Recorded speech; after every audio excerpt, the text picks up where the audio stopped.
Football সমর্থক হিসেবে Latin আমেরিকানদের যেমন সুনাম আছে তেমনি আছে বদনাম। বিভিন্ন সময় উগ্র কাজকর্মের জন্য সমালোচিত হয়েছেন তারা। তবে এবার যে ঘটনার জন্ম দিল দক্ষিণ আমেরিকান ক্লাব ফুটবলের সমর্থকরা, তা এক কথায় ফুটবল স্পিরিট পরিপন্থী।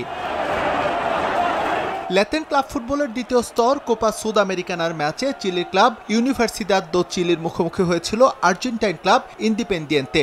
সেখানেই সংঘর্ষে জড়িয়ে পড়েন দুই দলের সমর্থকরা। পুলিশ এবং প্রত্যক্ষদর্শী সূত্রে জানা গেছে, অতিথিদের গ্যালারি থেকে কটূক্তি করলে সংঘর্ষে জড়িয়ে পড়ে দুই পক্ষ।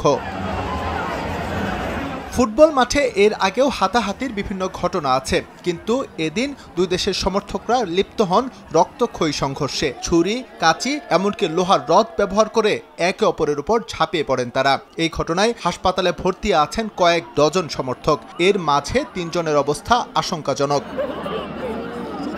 কোপা সুদ আমেরিকানার রাউন্ড অফ 16-এর দ্বিতীয় লেগে বুয়েনোস এইরেসে খেলতে এসেছিল চিলির ক্লাব ইউনিভার্সিদাদ। প্রথম লেগে তারা জিতেছিল ১-০ গোলে। দ্বিতীয় লেগে এদিন প্রথমার্ধ পর্যন্ত ম্যাচ ছিল ১-১ সমতায়। দ্বিতীয়ার্ধের শুরুতেই অতিথি গ্যালারি থেকে আর্জেন্টাইন সমর্থকদের বাজে ভাষায় উত্ত্যক্ত করতে থাকেন চিলিয়ানরা। আর্জেন্টাইনরা এর জবাব দিলে সংঘর্ষ লেগে যায় দুই পক্ষের।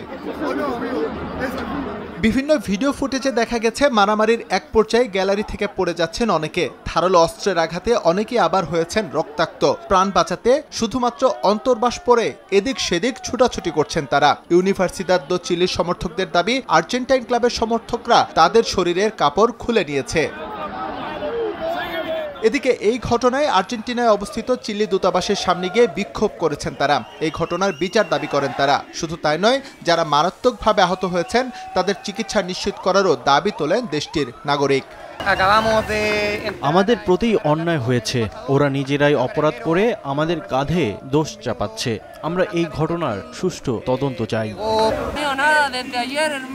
এটা ফুটবল স্পিরিট পরিপন্থী। এমনটা মাঠে কোনোভাবেই কাম্য নয়। আমি জানি না আমাদের সরকার কি করছে। আমরা এখানে এসে হেনস্থার শিকার হয়েছি। ফুটবল মাঠের এই ন্যাক্কারজনক ঘটনায় হতাশা প্রকাশ করেছেন ফিফা সভাপতি জিয়ান্নি ইনফান্তিনো। এছাড়াও ঘটনার সুষ্ঠু তদন্তে কাজ শুরু করেছে কনমেবল। অভিযোগ প্রমাণিত হলে ক্লাব ফুটবল থেকে নিষিদ্ধ করা হতে পারে দুই ক্লাবকেই। এস এম ইকবাল, সময় সংবাদ।